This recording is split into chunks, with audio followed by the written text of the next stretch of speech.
So, mentorship to me helps you build confidence, but sponsorship helps build your career. So that's what we need to be doing with women in the industry. Trying to make sure that we've got representation. A big catch cry of mine is not mine, I think I've made up, but a massive thing that I'm always saying within AG Coombs is you can't be what you can't see. You need obtainable role models, female role models. So we need to increase the level of females that we have in especially the C-suite. There's a lot of good intention, I think, going around within not just our industry, but as a whole. Welcome to another episode of the Let's Talk Facilities podcast. The podcast where we talk about the insights, innovation and impact of the FM industry. My name's Aaron. And my name's Ben. And today on the podcast we have Jodi Whelan, the Executive Manager of Customer Engagement at the AG Coombs Group here in Australia. And on this episode today, we talk about chameleon leadership and also maintaining partnerships in FM. We also talk about women in leadership and importance of sponsorship and mentoring, especially for women in the FM industry.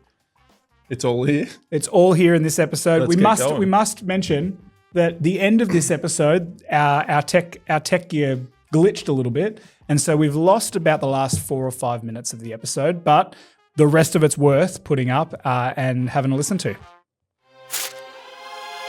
Looking for the buyout then? Just be open for change. You're so good you spent on things. I actually had to learn to do it because the question to every... My brother had mushrooms growing in his car. his spreadsheet is like gone. Water started pouring on me. It's such a rewarding career. Drag them down. We love you all of our customers.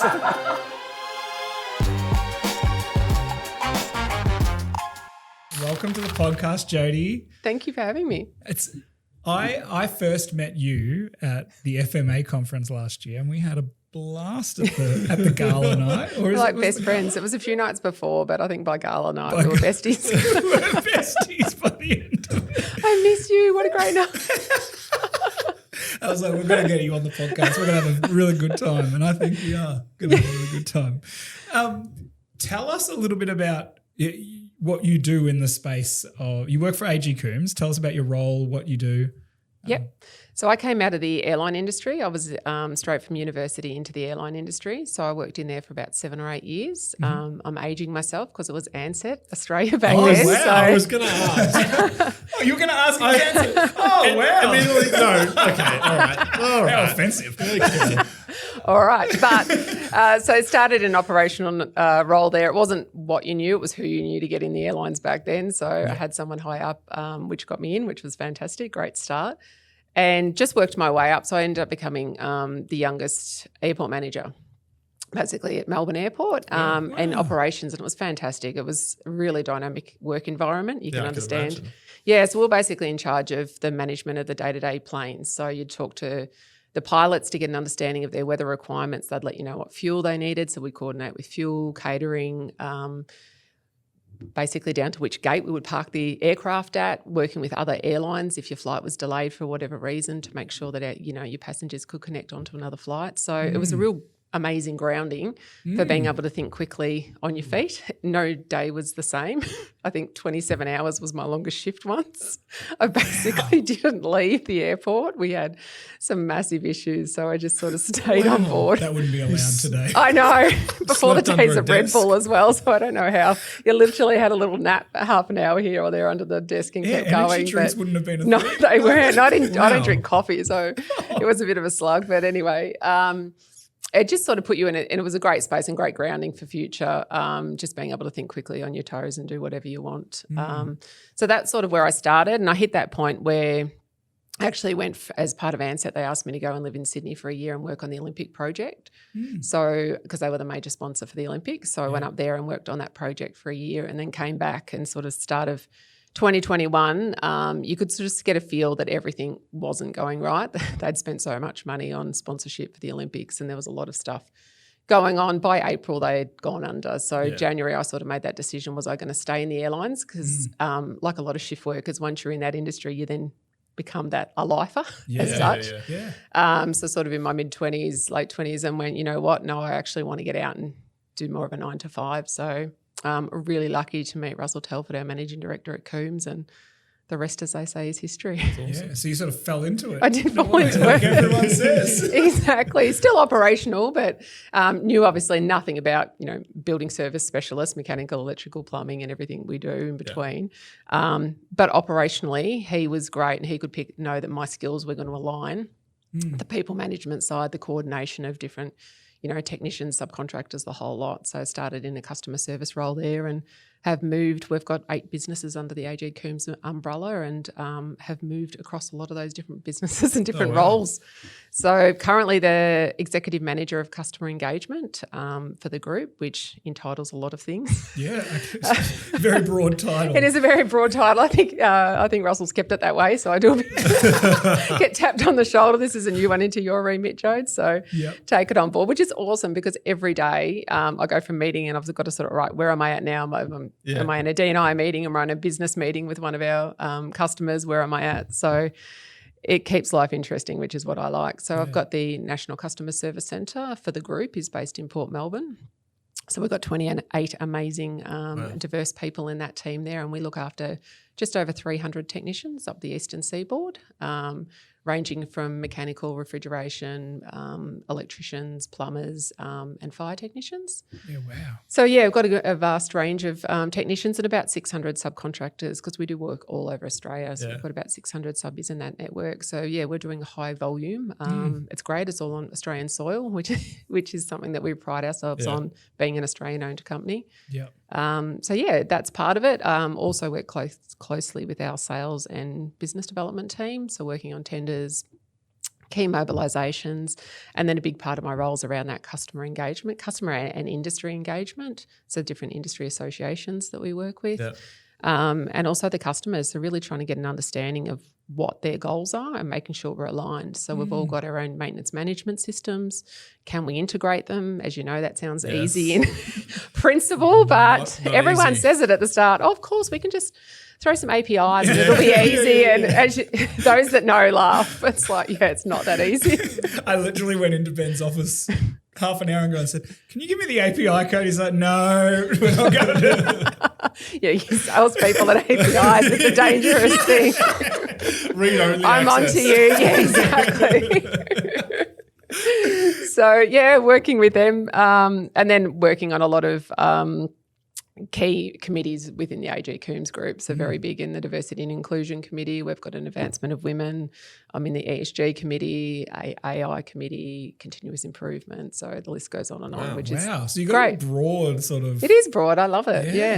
Like I said, no day's the same. You said that you look after the customer service centre Yep. in Port Melbourne and then client engagement or customer engagement.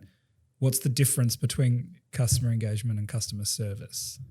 Do they overlap? Or They do. I think customer service is more reactive. So the team from a customer service centre perspective is looking at all the work orders, so that, our casual, our reactive works that are coming in from all of our customers, whereas the customer engagement's more strategic and proactive. So really understanding what their goals are for the year ahead. So it might be a university or a hospital that's working, with the government space, so they've got a certain amount of money.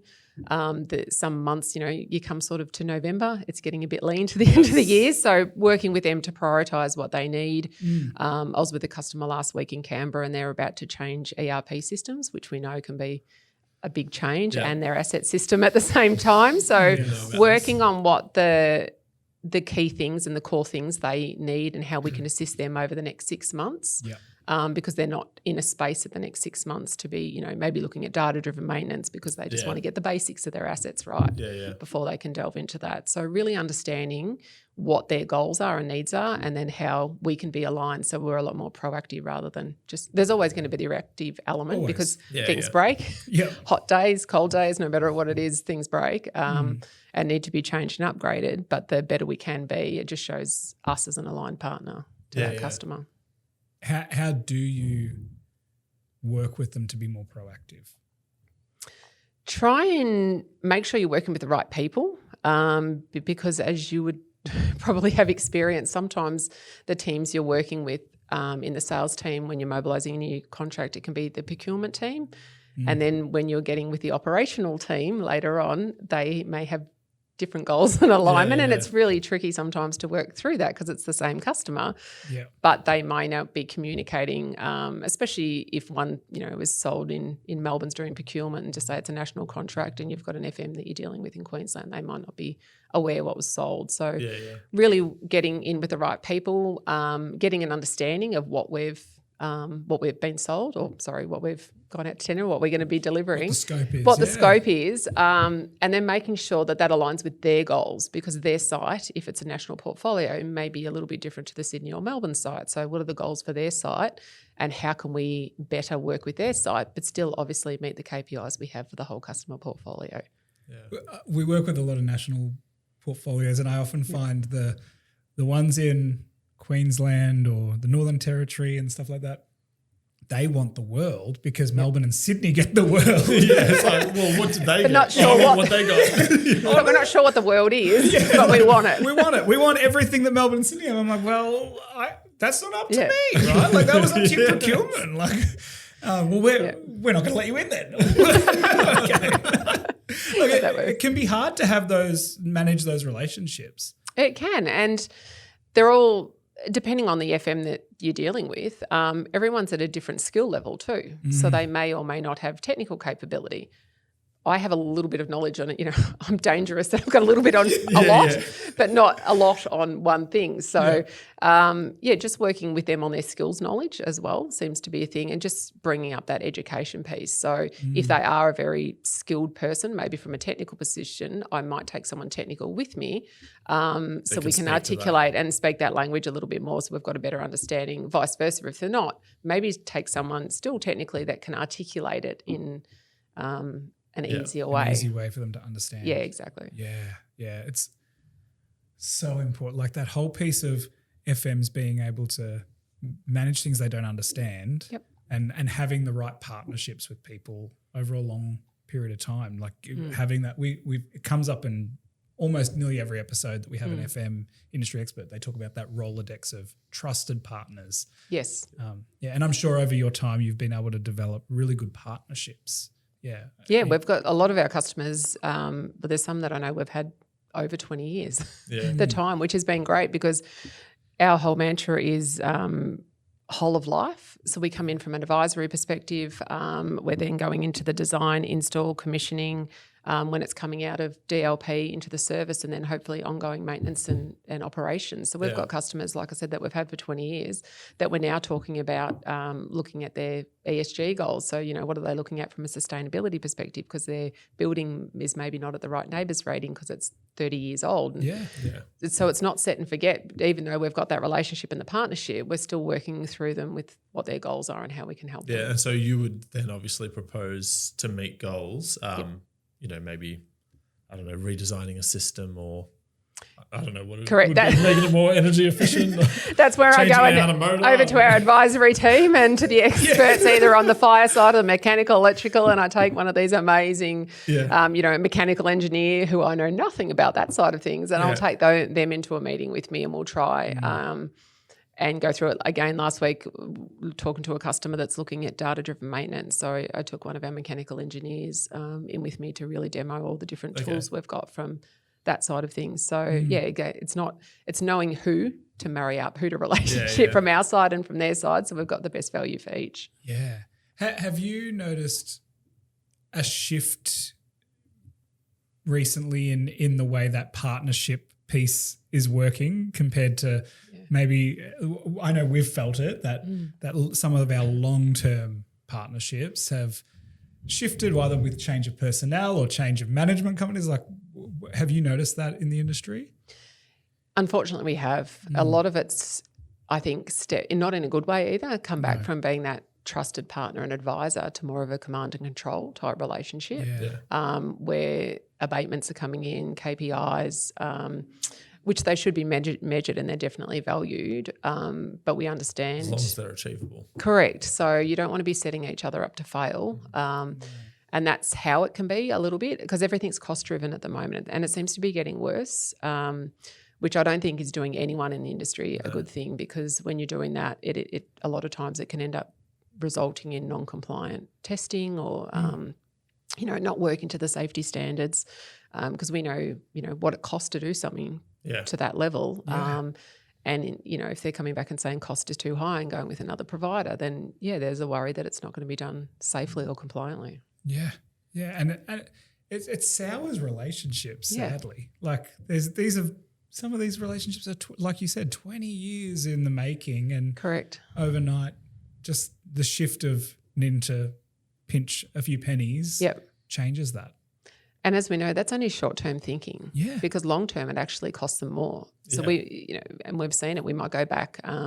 We saw it. We only lost sort of one customer, I think, at the start of COVID. We were really lucky throughout that period because we were still operational. My whole team was operational to keep our customer base. And that one customer ended up coming back 3 years later. Yeah. And by the time they came back, honestly, their asset list was atrocious. A whole lot of stuff that hadn't been serviced to the capability that it should have been serviced. So we had to start again, and it ended up costing them a whole lot more than it should have if they had just maintained it. Correct. So, I think that short-term thinking and short-term cost control. And again, I know we're not the only industry that is seeing that, or the only customer that's seeing it. Like you are seeing it as well. I don't think that's a good thing for our industry. No, it's not. It doesn't do anyone any favors. No. It hurts the vendor, it hurts the client. It's just, it's not ideal. Not ideal. And it's sad because a lot of the people that you have had those relationships, they're not on board for it either. No, they're sad. They're sad as well. But a lot of companies, the larger companies, they don't have the say in it. So they're really sad because they know what they're going to be. Their hands are tied. But unfortunately they know in the next few years they're going to be dealing with the consequences. Yeah. And like we hear it all the time with some of them, like, don't worry. You'll be back. You'll be back. Okay. As we just walk away, moaning down the street. And we are back.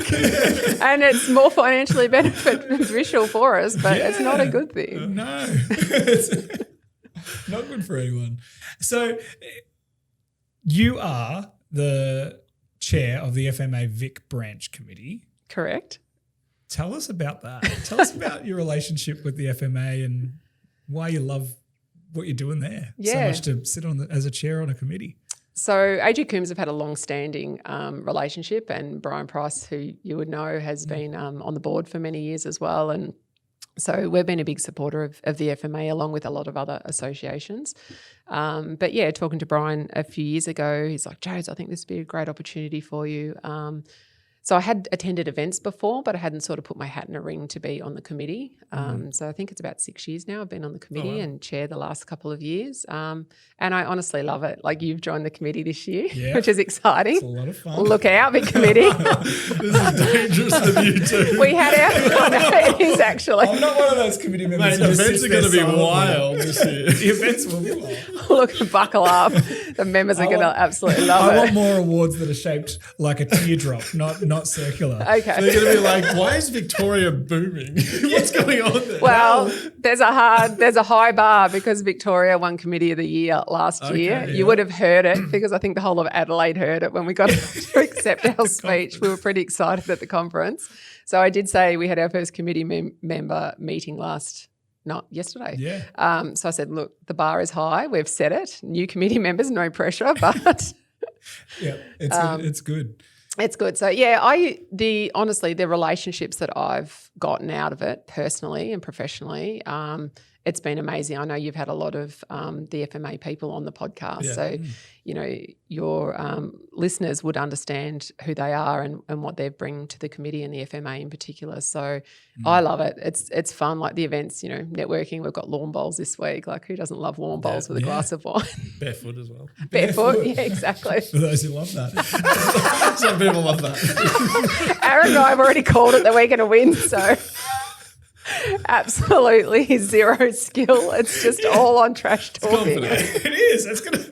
Don't you worry. Confidence. Game on, everyone else. Trash talk you. Game on, Ben. But it's an amazing association from that perspective. Like I said, it's so great a lot of them are working with us, a lot of the customers. A lot of them are my customers on that side of the fence as well. So you can have those relationships and those discussions that sometimes are a bit harder in your monthly meetings. Yeah.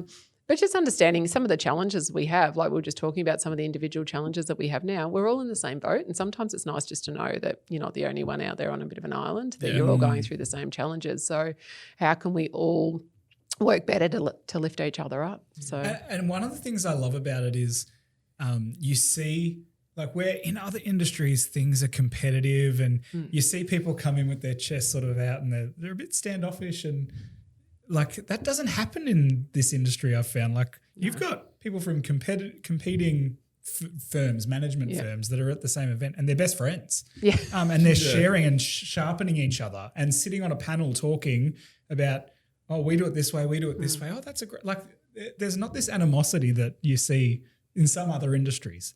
No, and I know you've said it quite often, iron does sharpen iron.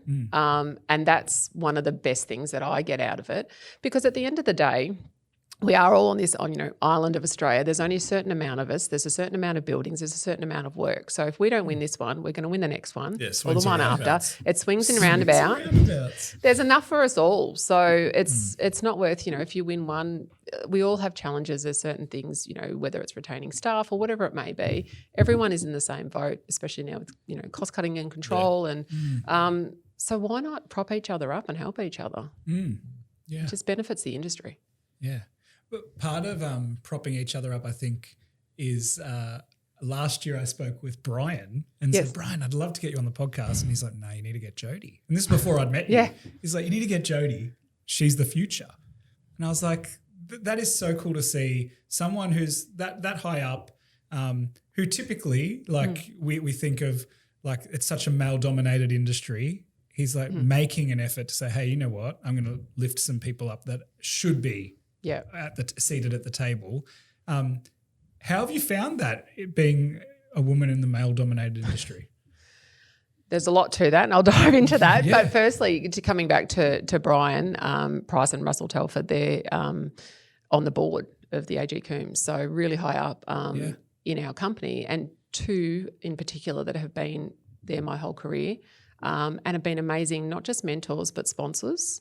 So, mentorship to me helps you build confidence, but sponsorship helps build your career. So both of those, whether I'm in or outside the room, which is, you've given an amazing example. I didn't know that. I haven't told you that, actually. No, you haven't. So that's amazing, because in and outside of a room, Brian is an amazing sponsor of mine. Russell is an amazing sponsor. So that's what we need to be doing with women in the industry, is sponsoring, because there is a percent, and I've asked Nick for it, and we don't actually have it. I think the FMA is going out with a survey this year to try and get what the percentage is, but of females in the industry. We think it's around 36 to 38%. Not sure. That was probably 6 months ago. Yeah. So hopefully it has improved. But a lot of them just ask AI. Look, scrape LinkedIn, scrape everything, LinkedIn, and find all the. Some of them have funky titles. Correct. I have no idea what you do. Not sure they do either. But yes, we're trying to figure out. Sorry, no shiny object syndrome. How can we use AI even more? Aaron is AI. I know.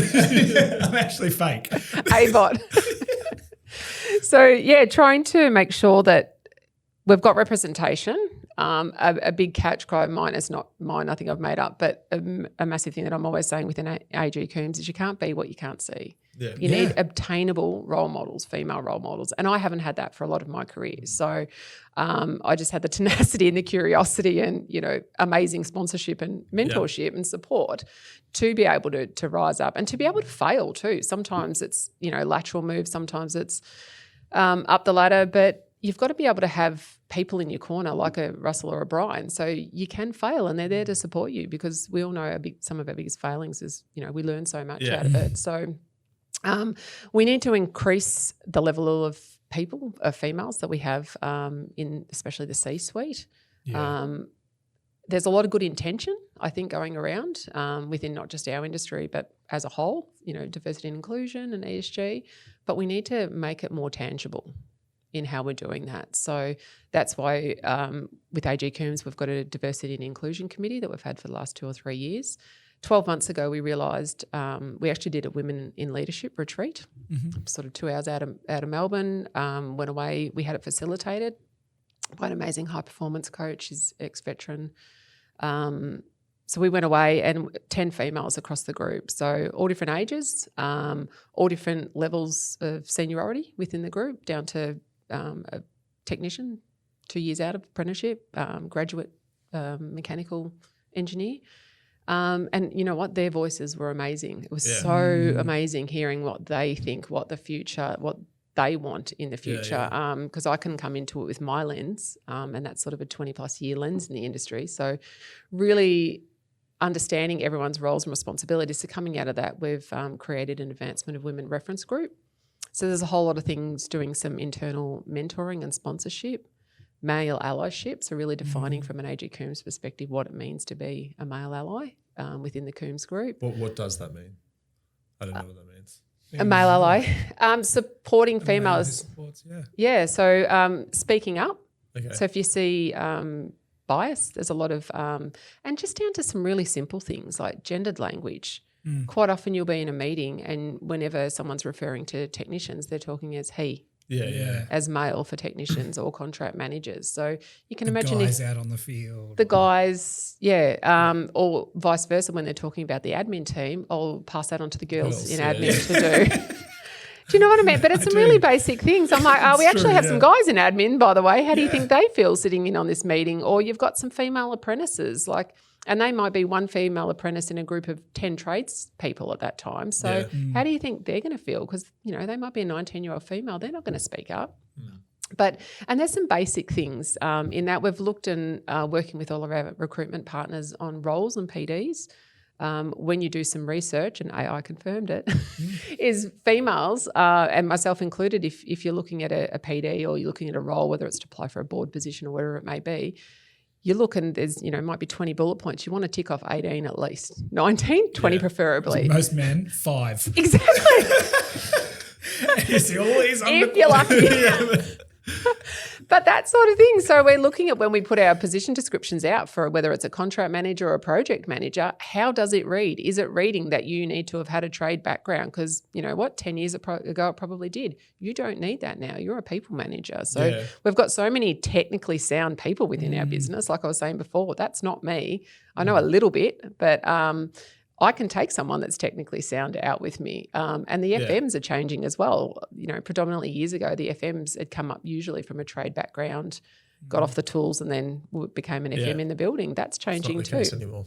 Yeah, exactly. So there's some really tangible things that, speak up, and it doesn't have to be, sometimes I think people think in male allyship that there have to be grand gestures, like call something out in a meeting. It's like take someone aside afterwards and just say, did you realise? And they might not even realise that that's the way they're speaking or that's how it can be perceived. It's just these everyday little things that actually make a difference, not the big grand gestures, because no one wants that, because then it feels isolating on the reverse. So I've been out, with a customer and they stopped me. I was the only female in the room, which happens quite a lot. Yep. And it came up and the meeting, there's probably 20 people in the room. And it came up and one of the guys said shit. I don't know if I'm allowed to say that, but I did in the meeting. I said He said something the other day that was just, we got to beat that. Well, I came from the airline industry. That was how we spoke. That was our vernacular. it's nothing they haven't heard before. Exactly. I might look blonde, but I've got a mouth of a wolf in here. And he said shit. And then he stopped the meeting and said, oh, Jodi, I'm so sorry. That's weird. I'm so sorry for swearing in front of you. I shouldn't have sworn in front of a female. So my response was, no effing worries. Fuck off. There it goes. You guys again. All right, this guy is French. But do you know what I mean? Like, so it takes a situation where it was the opposite and just made it really uncomfortable. And I mean, we've all got stories. Only as of last year was in a meeting, again, probably 10 guys and me in the room at a tender presentation, and all the service and operations questions were coming to me. I'm the SME in that area talking, and I had our sales and BD manager next to me, and the customer kept referring back, or the prospective customer, we didn't get that one, I was quite happy, kept referring back to the BD manager, and he was fantastic and went, if you can actually refer the question back to Jodi, she's the SME, has been answering them, and will continue, thank you. Yeah.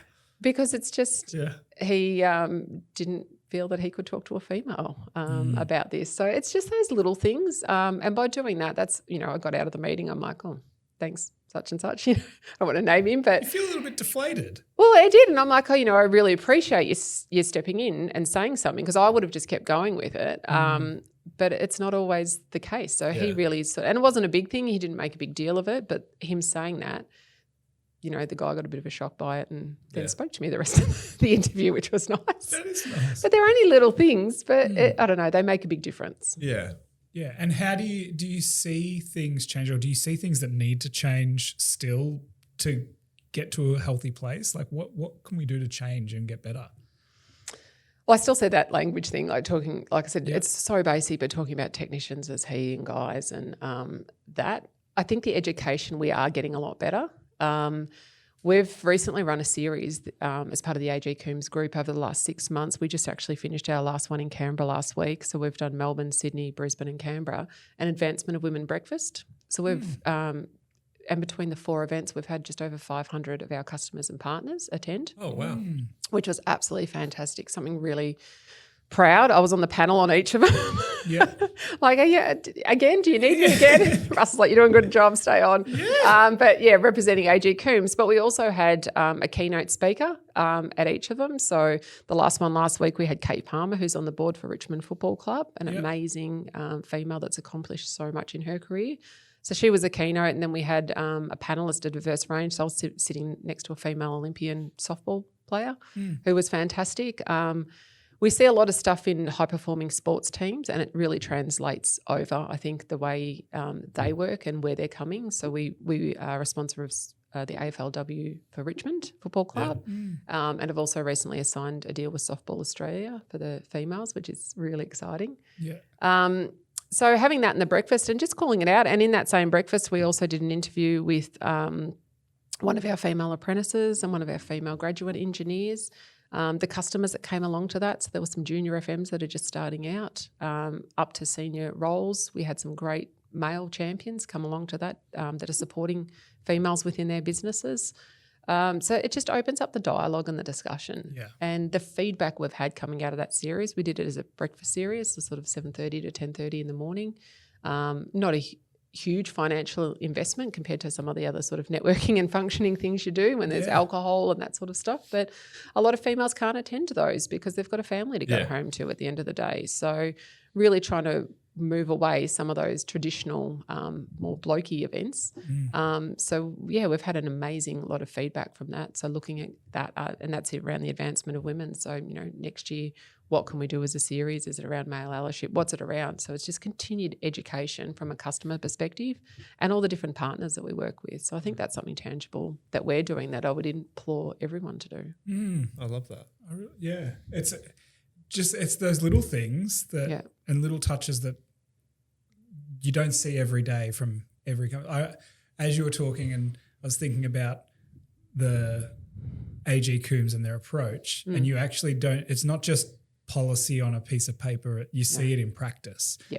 From my interactions with different people in your org, and then you hear stories of some other large organisations that it's obvious that it's just a policy on a piece of paper. Their ESG strategies or their DEI strategies, because you news breaks and you see this. I was going to say you end up in the news pretty quickly. We've seen a lot of it in the last 12 months, which is not a good thing. So like you said, like some sectors we are moving forward, but some we've still got a long way to go. It's really disheartening. And you look at that and you go, well, is it, like, how do we move it from being that policy to the paper? And it's genuinely engagement, genuine engagement like that I think we'll see change happen. Yeah. Well, it's exciting, I think. Well, it is. We've all got a lot to do in that space, but that's something that I've been really passionate about over the last few years. Something I probably resisted many years ago because a lot of the time I was the only female in the room. Sometimes you would feel it was a bit tokenistic. I know if you speak to any female that's in an executive role at one stage or other through their career, they probably felt like they have been a bit of a token female or worried about. Felt like imposter syndrome being in the That's room. a massive thing. And it was amazing last week to hear Kate talk about that. And you look at someone, that's so established in their career and what they've done and on the board of, an amazing football club. And she's like, well, I've had imposter syndrome in this and I've widened it. And you're like, wow, if you've had it. Yeah. That's something that came up in our leadership retreat last year. So we've got the retreat going again this year. So we've got another 10 cohort coming through, which is really exciting because they're the skills when we're looking at training. It's not just your generic leadership training. It's how can you train, to not feel like you've got imposter syndrome and a lot of other skills that females need to be trained up, which can be a little bit different because it might come a little bit more natural to a male rather than a female. So we're trying to really tailor that leadership and get that whole, feedback.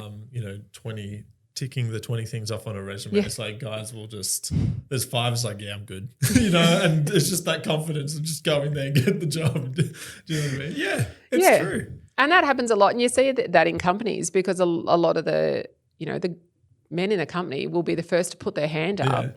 And it's kind of self-fulfilling almost. Correct, to do it. And, we've looked at that in our company and said, okay, well, look at every female that we have in the AG Coombs group. Do they report to a male or a female? If they report to a male, like a lot of them have amazing relationships, but they may not want to put their hand up. So making sure that everyone's sort of got a female buddy or a female peer that they can run something by if they're not sure or not confident to be able to put their hand up. Because a lot of them, or the majority of them, are doing an amazing job. And sometimes when you are doing an amazing job, myself included, you don't want to move stuff because they're doing such a good job in the role that they've got. You know that, do I really want to move them? Like I know they need to be challenged, but they've been killing it in this role. It's not in my best interest to move them and for their career. Because I'm going to suffer the loss. But if you're not doing that and you're not evolving, whether they're male or female staff, it's not in their best interest. Yeah, and you run the risk of them leaving the organisation. Correct. So that's another thing that we're tracking because numbers, we don't have any quotas at all, not something that we have at Coombs. But we're definitely tracking attraction, retention, working with, like I said, with our recruitment partners now to see when we do put maybe a project manager role out there, how many females are applying and why they are or aren't applying. So I like that you don't have quotas. Yes, I think sometimes that can then feel forced and fake, and that's when people feel like they're token at the table because am I just the extra person because they've had to have a certain number here. So I think that's and quotas also kind of go against the whole merit based employment, I guess. Yeah. I joke all the time that I'm the DEI hire here. I've got a lot of being the gay man at the table. I've got to cross it. That's why I love my team is so diverse. Half the team is from everywhere else in the world, which I love because we've got an American. So Thanksgiving I get pumpkin pie. I've got an amazing person from Fiji. I get pineapple cake. Someone from Sweden brought in their treats recently. We had a girl come back from the Philippines. So she brought us all these Philippine treats. They're amazing. So we do all cook-ups and I get to taste all these amazing things from all over the world. But, we've got such a difference in our probably 50-50 gender split, not by design, just by merit. And that has been over the years. Sometimes it's 60-40, but it is what it is, an age group that, from probably early 20s to early 60s. At the end of the day, I saw one of each the other day and they were talking about maths. I'm like, please, guys, come on. Surely we can talk about something better than this. And they're like, you're missing out, Joe. Apparently it's the best season. I'm hearing this. I'm hearing this. Are you not watching? I feel like that was targeted. That was targeted. Just because he's gay, he's into the reality shows. You are into the reality shows, Aaron. Yeah, but not that one. I love it. But do you know what I mean? It does it at the end of the day, no matter who you are in the team, no matter, got quite a few of the DEI, it's fantastic because we're all different. We're all thinking of it from a different angle. We're all coming in. We're challenging each other in different ways, culturally as well. So I've learnt so much in that aspect. So general respect, I think, at the end of the day is all it comes down to from that perspective. But, back to quotas, I agree. I don't agree with them. We always want to improve. So like 5 years ago, we had 10% of our apprentices, we've got over 100 apprentices, were female. which was great back then. It was a high number for the industry, but we're like, what can we do? We want to improve that. So now we're at 27%. Wow. But to get it to that, we've been going out. We've got an amazing learning and development team, and they're literally going out to grassroots. They're going out to high schools. Yeah, I was going to say. Yep. So apprentices and graduates. So they're going out. Year 9 seems to be that really good year to target because I haven't really made a decision of what they want to do. So we'll send, one of our learning coordinators out. We'll send an apprentice, a female apprentice and graduate and a refrigeration. We're going to obviously all the trade shows in that space as well. There's amazing STEM conferences now that have come about. I spoke at one last year in Melbourne and we had a stand and we had, I think, 160 people sort of QR coded in and inquired, young females afterwards between the age of sort of 17 and 22, which was fantastic. So we're actually tangibly going out there to really make sure that we get it at the grassroots and if they've got any questions, how we can do, make sure they've got safe environments, etc. So that 27%, you'd think if you're targeting it there, it's going to take a few years, but that number should really increase drastically. So. Yeah, exactly. But also it's a great career path for anyone really. But as, the world moves to more AI-driven, admin task roles, like what is going to be important is the people who can actually do stuff to equipment that's critical in buildings. You put into AI, which I did. I just had my daughter finish year 12 last year. And we put into AI what are the roles in 10 years' time that still exist. HVAC technician is number 1. Electrician is number 2. Because there's still going to be buildings. Correct. So she's looking at electrical apprenticeship now. Yeah, which is fantastic. Yeah. So they're solid careers. It's not going to change. She's going to do it with AG Coombs? I don't know about some nepotism there. We'll see. There's a healthy level of nepotism. If not, it'll be with another of our Always aligned based companies. on Yeah, merits. exactly. Oh, exactly. Always based on merits. No. So you lead a pretty big team by the sounds of things. Like leadership is something that we don't often talk about on the podcast because I don't actually know why, but you're obviously a good leader. What do you do? Tell us, give us your number one leadership insight. Oh, geez. I didn't prepare you for this question. No, I'm not sorry. at all. That's fine. As you mentioned before, how many people work under you, I was like, you must have some gold. You need to be a chameleon.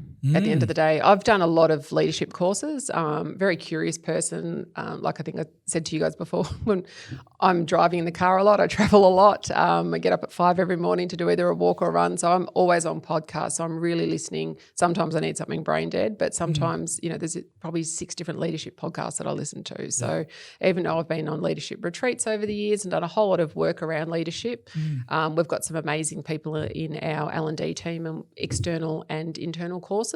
Go away for 5 days and lock down, and there's all the different types of leaders. But at the end of the day, I think for me is you've got to be a chameleon because everyone is so different and everyone needs to be led differently. So some need to be, led a lot firmer than others.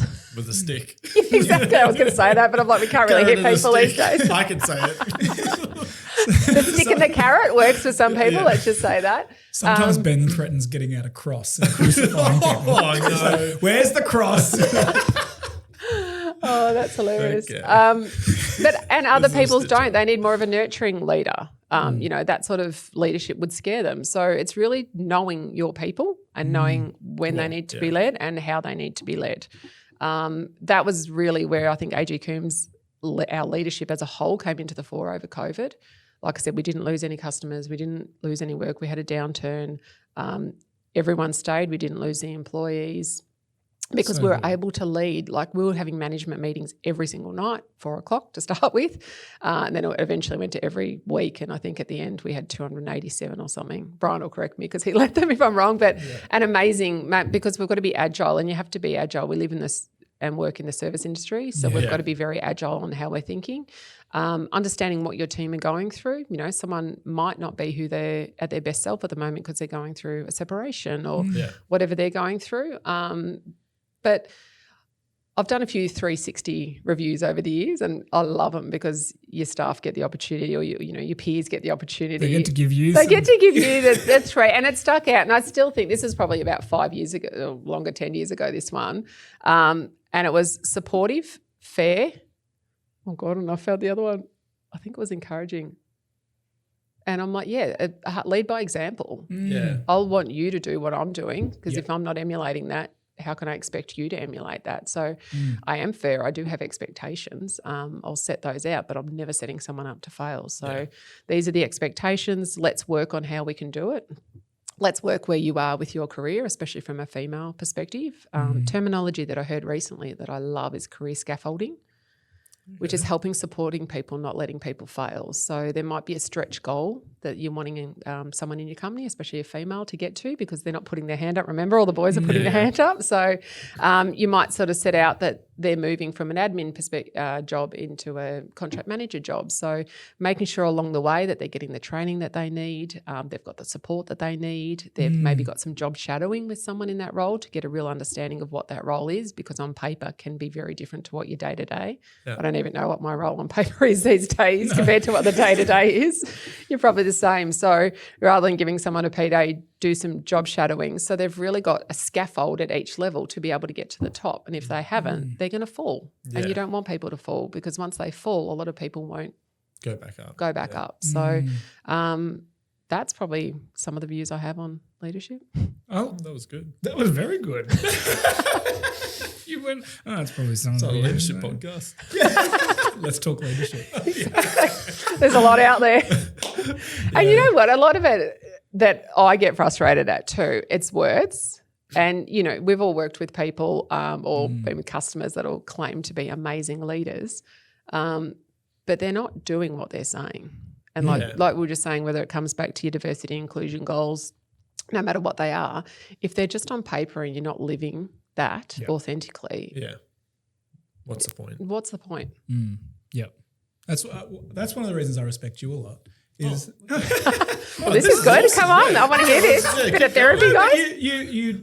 You often say, well, we're not just going to do that because that's what it's going to take to win a contract. We're not going to rush it and half bake it. We're going to only do something if we're committed to doing this, and we're going to put it in place. We're going to do it slowly and think it through and make sure it's the right thing. Not doing it just so we can win a contract. And I think that's respectful. Like, you're not chasing after just money and ticking some boxes. Just And no matter what anyone's reputation. And it doesn't come down to roles and titles. No. You know, we've got an amazing saying is first year apprentice can be an amazing role model at Coombs because they're modelling the behaviours, they're modelling our core values. It doesn't have to be a title. As we, you know, every company has someone that's got a title and you go, you're not a role model because you're not living to the values of the company. So model them from day one, say what you're going to say. And everyone, like we've had situations, you know, we're an operations centre where things can go absolutely hectic. I can see it's happening because I can sort of see from my office if I'm in the office and I'll jump out, all right, what do you need? Let me know. What do you need me to do? I'll jump on.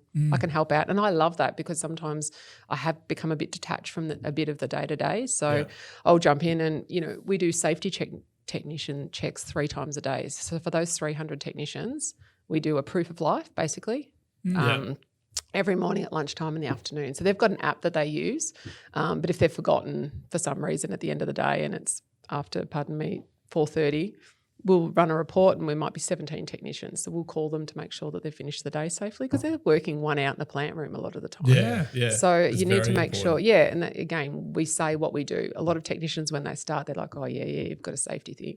And they'll be like, oh, you actually ring me if I don't use it. Like, yes, we do. And we'll escalate to your manager if you keep doing it. So, but, you know, I would like jump on, okay, where have we got? Oh, there's these 3 Queensland ones. I'll ring them up and they're like, why are you ringing me? Absolutely. Like themselves. Like, because you haven't, okay, I will. But like, no one's above anything. And that's led from the top in our company. Yes. No one is above being able to do anything or help at any time. I like that. Ben's always saying to us, like, if you're not willing to get out on the tools, you don't deserve to be a leader. And like, sometimes we'll win a new contract and it'll be a new floor that we've never worked with before or something like that. Everyone gets out there. And Ben will be working. One night, him and I, we won a massive contract. Just things didn't go to plan. Like, plan A failed miserably. Plan B failed. Then I think we even had a C plan, and that failed too. I'm like, oh my goodness. We're down at Z. Aaron and I went out there and did this job. Yeah. And we were out till 4 a.m. doing a job because we just couldn't. Like, had to get it There done. was staff, it was sick and everything. And he's just like, we've got to get it done. But also, what does it say to everyone else in our company? And like the team couldn't believe it. Like, what?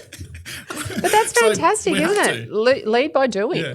You can't expect people to do things if the push comes to shove and you're not going to do them yourself. And in, I guess, the service-based businesses, like things go wrong. Yeah. You know, it's just as good as we can plan, things go wrong. Yeah. We do. There's incidents, whether it's what do you call it? Riots and Oh, jeez. stuff.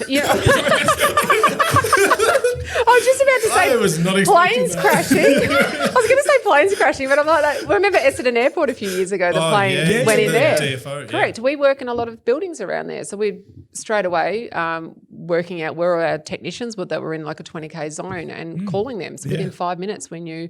When I say riots, like in Melbourne, we've had a lot of protests more than riots. But some of them have been really big. So making sure where our technicians are, because visually they're on a job or they might be in a plant room. We're like, stay there. Do not go out to your car. We've had cars rocked rocks smashed in, bricks smashed into them with some protests last year. So making sure that their safety is accountable for everything. So there's a whole lot of stuff that comes up that you probably don't think of on a day-to-day basis, but when it comes down to it, we're their first point of contact and we're their safety. So we've got to be onto it and make sure that we're thinking quick. And that's when everyone's jumping in, all hands on deck to make sure that they're safe. Yeah. I remember years ago now, I was managing a team of people who were out on like street corners selling products.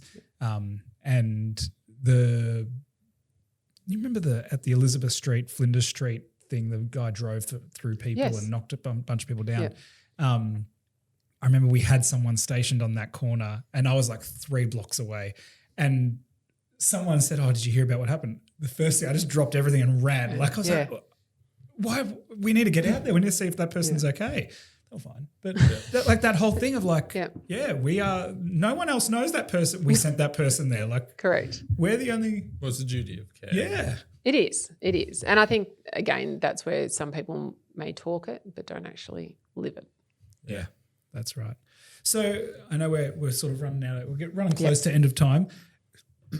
Trends come and go. You've been around for a while now. You're starting to see, where do you think things are heading in let's say 2030? Yep. What do you think the industry is? What's going to be most important? I think like a lot of industries, we're going to have a skill shortage. So we need to make sure that we're getting the right people, not just females, but the right people, broadening out. Because in the past it has been a lot more maybe technical skill. I think the FM of the future needs a whole lot of different attributes, so they do need some level of technical capability, but it's more, I think, knowledge of CMS systems, some technical capability in AI. They need to have the literacy to be able to deal with trades, but doesn't need to be that depth. Like I said, I know a little bit about a lot that you can deal with trades and understand, because you need to be able to call BS when you see it as well. Yeah. So that's a big thing. I think they need that commercial and financial acumen. Is a big one.